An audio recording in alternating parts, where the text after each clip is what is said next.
Sige, pasulatin natin sila. Okay?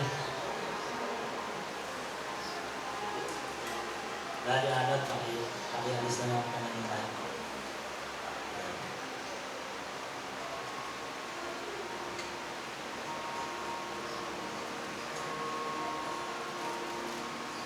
Let's love with your home. Habang nagsasign sila. Okay? Upo lang kayo. Pero dyan, pwede ko ilapit sa kanila yung table ng Lord. And then they will sign.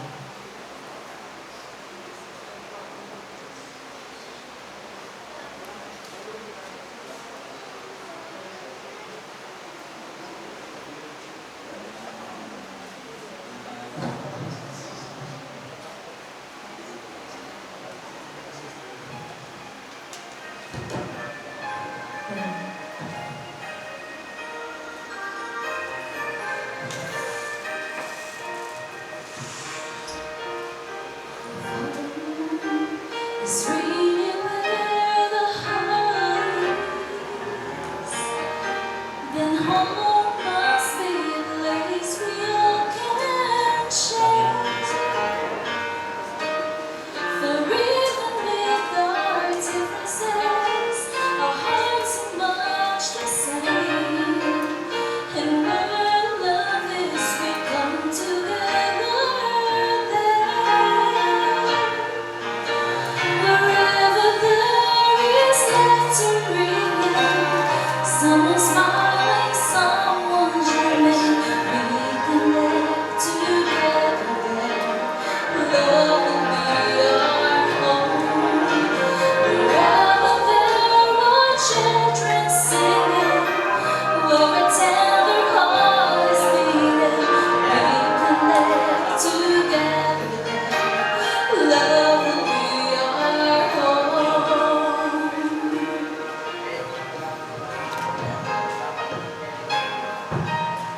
With love, our hearts can be a family, and hope can bring this family face to face. And though we may be far apart, our hearts can be as one. With love brings us together in one place.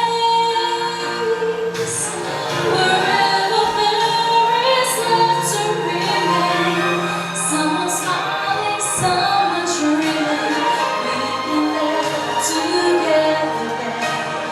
Love will be our home.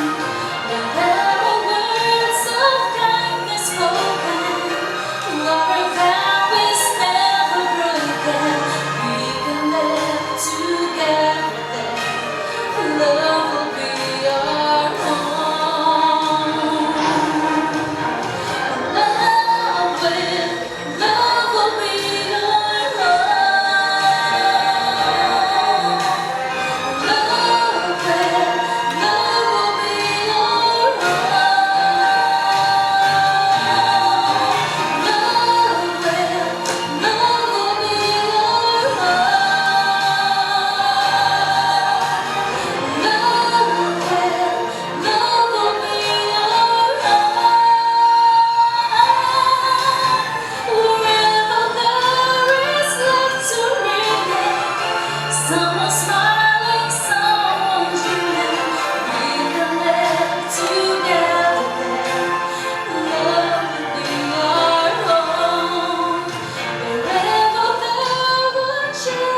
the promises and vows you made to each other on your wedding day.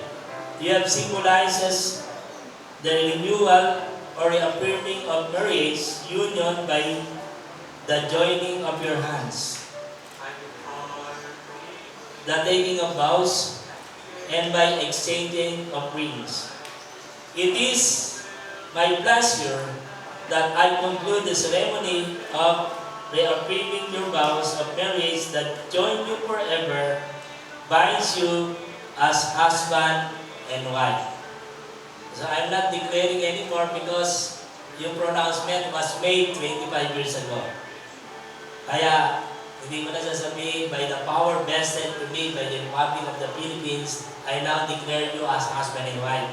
Because that was happened 25 years ago. Okay? So, shortcut na tayo. You may now kiss the wife.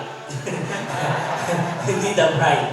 You may now kiss the wife. Okay? So, ayan. Dito kayo sa gitna. Pwede mo pakilis to, itong table.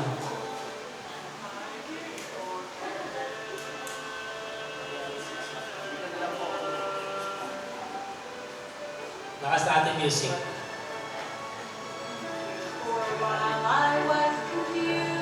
Ready, one, ups. Dapat hindi sa pisngi. 1, 2, 3. Sabay, hindi na ulit yung picture. Harap kayo, holding hands kayo. Yan. Yun. Parang nakagalitin ang puso ko. Okay? Sinala ng konti, no? Pero diretso lang yan. Nakakainap yung kantang yan.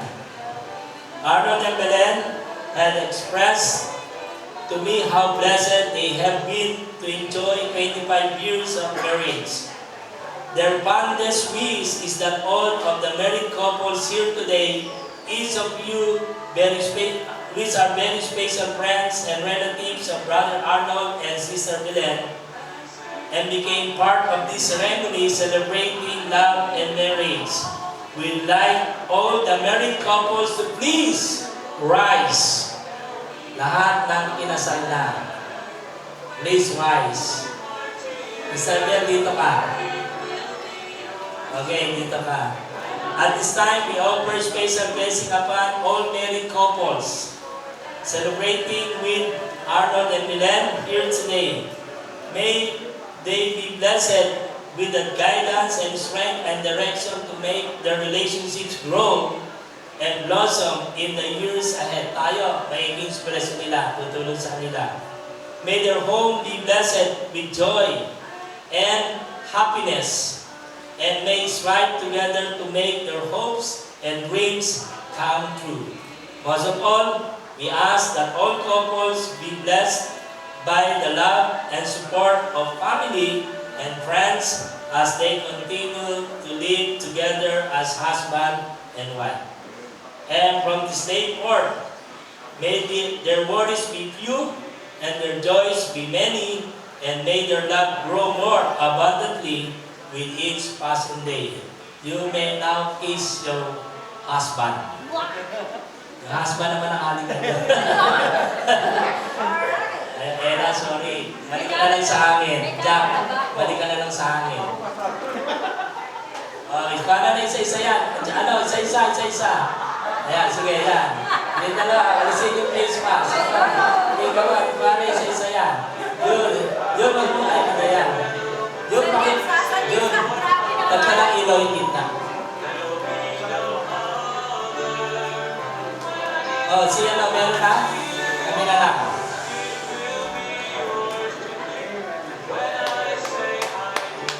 Please swear, higit na higit ka.